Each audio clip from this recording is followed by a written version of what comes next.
오늘부터 하나님의 임재로 들어가는 경배와 찬양이란 주제로 은혜의 말씀을 나누고자 합니다.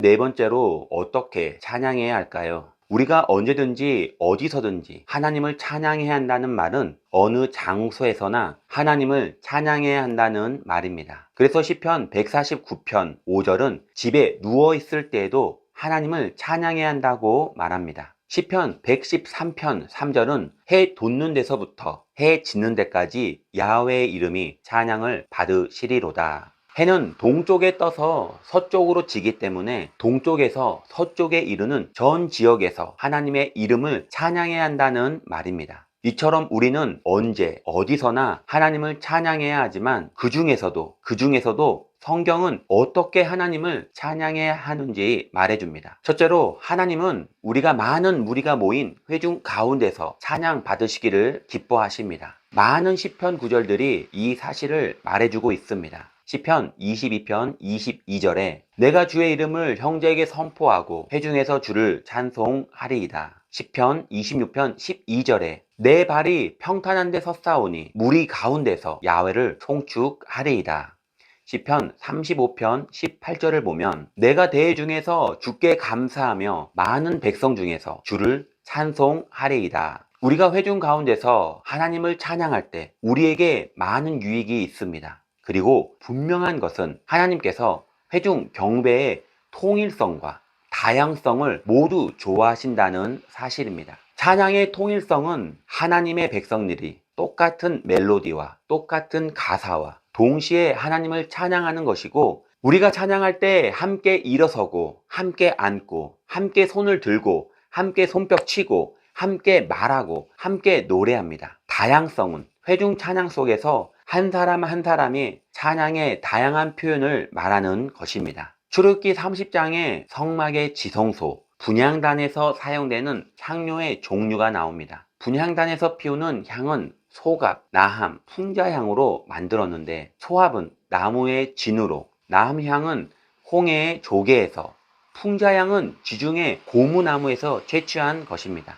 이것을 불에 태우면 매우 역겨운 냄새를 발했는데, 다른 향료와 함께 섞어 사용하면 더 강하고 자극성 있게 해주는 효과가 있다고 말합니다. 이것은 하나님께서 원하시는 것을 만들어내기 위해 여러 가지 다른 향료들을 혼합한 것을 말합니다. 회중의 다양성이 더해지면 하나님은 매우 기뻐하시게 한다는 사실을 상징적으로 보여줍니다. 찬양할 때 어떤 사람은 서서 찬양합니다. 또 어떤 사람은 무릎을 꿇고, 어떤 이는 손을 들고, 또 어떤 사람은 춤을 추며, 이것은 무질서가 아닙니다. 질서정연한 다양성입니다. 그러면 우리는 어떻게 찬양해야 할까요? 다양한 방법을 성경에서 찾아보겠습니다. 첫 번째로 손을 들고 찬양합니다. 손을 드는 것은 찬양의 일반적인 형태로서 성경 곳곳에 기록되어 있습니다. 63편 4절 이러므로 나의 평생에 주를 송축하며 주의 이름으로 말미암아 나의 손을 들리이다. 느헤미야 8장 6절에 에스라가 위대하신 하나님 야훼를 송축하며 모든 백성이 손을 들고 아멘 아멘 하고 응답하고 몸을 굽혀 얼굴을 땅에 대고 야훼께 경배하니라.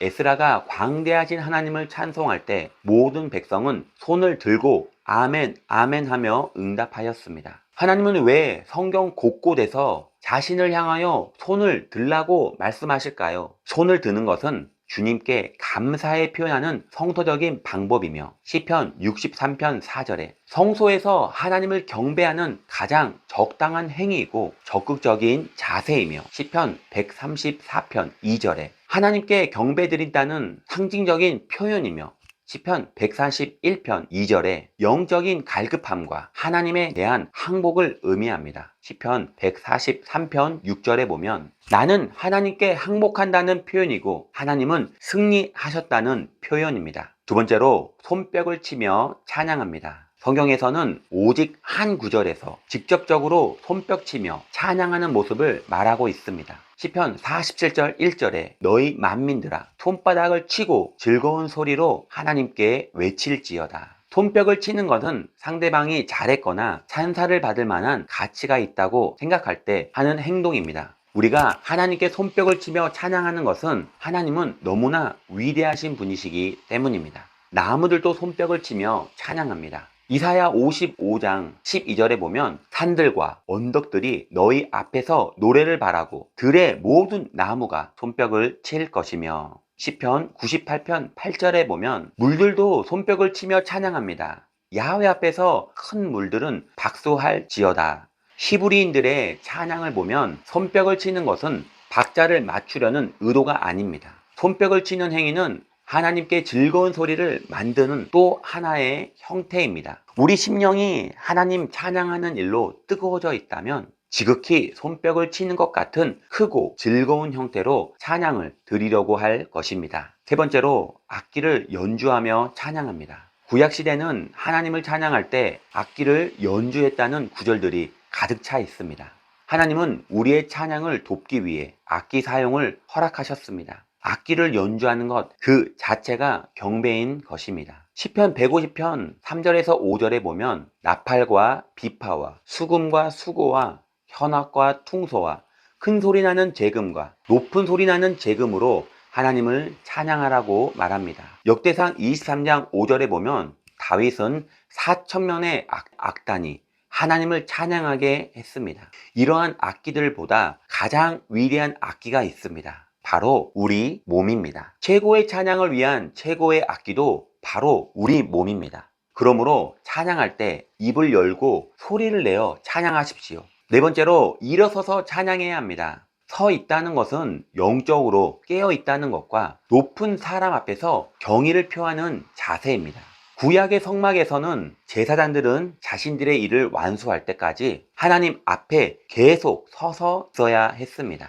오늘날 신약시대에 우리가 하나님 앞에 서서 찬양하고 봉사하는 것은 하나님 보시기에 매우 귀중하고 적합한 자세입니다. 성경은 서 있는 자세가 찬양과 경배를 드리기에 가장 좋은 자세임을 많은 구절을 통해 말해주고 있습니다. 역대하 5장 12절, 7장 6절, 29장 26절, 시편 135편 2절, 계시록 4장 9절에서 말을 하고 있습니다. 일어서서 찬양하는 것은 첫째로 존경을 나타냅니다. 요한계시록에 나오는 하늘나라의 경배 모습을 보면 그분은 앉아 계시고 우리는 서 있는 것입니다. 둘째로, 서 있는 자세는 깨어 있는 것을 의미합니다. 하나님께 기도하거나 찬양해야 할 시간에 사탄은 쓸데없는 생각으로 산만하게 만듭니다. 그래서 성경은 에베소서 4장 27절에 마귀로 틈타지 못하게 하라고 경고합니다. 서 있는 자세는 정신적으로 깨어 있어 사탄의 계략을 막아 깨어 서서 예배드릴 수 있습니다. 그러므로 우리가 하나님 앞에 서서 찬양하는 것은 하나님 보시기에 귀한 일입니다. 다섯 번째로, 무릎을 꿇거나 또 엎드려 찬양하기도 합니다. 무릎을 꿇는 것, 또 허리를 굽히는 것, 얼굴을 땅에 대고 엎드리는 것, 이러한 자세들은 찬양과 경배에 매우 적절한 모습입니다.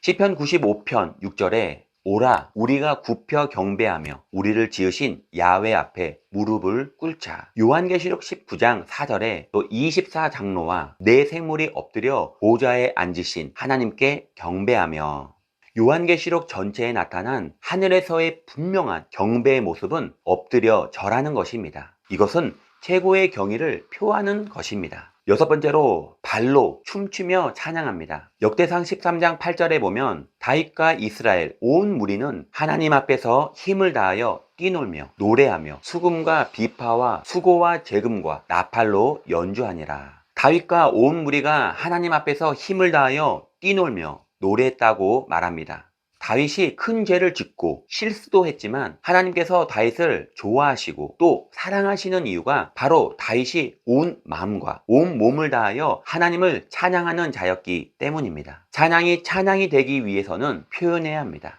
바로 춤추는 것이 찬양의 진정한 표현입니다. 사도 요한은 고린도전서 15장 45절에 그러나 먼저는 신령한 자가 아니요 육 있는 자요 그 다음에 신령한 자니라 라고 말합니다. 순서가 첫째가 육이고 그 다음에 영입니다. 그러므로 손을 드는 것, 허리를 굽히는 것, 춤을 추는 것 등은 매우 가치 있는 일입니다. 여덟 번째로, 크게 외치며 방언으로 찬양합니다. 외치는 것도 찬양의 한 형태입니다. 성경은 시편 47편 1절에 우리에게 즐거운 소리로 하나님께 외칠지어다 라고 권하고 있습니다. 이스라엘 민족은 전쟁할 때 소리 지르는 것으로 유명했습니다. 그들이 목소리를 높여 소리를 지를 때 적들은 무서워 떨기 시작했습니다. 그것은 찬양의 외침입니다. 방언을 말하는 것도 하나님께 찬양을 드리는 아름다운 방법입니다. 이사야 42장 10절에 야훼께서 새 노래로 찬양하며 땅끝에서부터 찬송하라. 우리가 직접 영으로 하나님께 찬양을 표현할 수 있을 때 얼마나 아름다운 자유함을 맛보게 되는지 모릅니다.